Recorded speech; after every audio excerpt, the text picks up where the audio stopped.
nakaimik ang tao. Kaya't sinabi ng hari sa mga katunyang kamay at do'y mananangis siya at mangangalit ang kanyang ngipin. Sapagkat marami ang tinatawag, ngunit kakaunti ang nahihiram.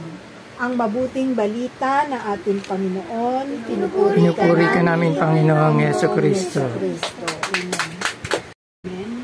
At yung mithiin din niya sa atin, no? Nasabi nga, masasabi tuloy ng iba na may time, may pagkamakulit sa bibig. Kailangan din namin kumain ng mga buhay ng salita upang busugin naman namin ang aming mga espiritu, Panginoon.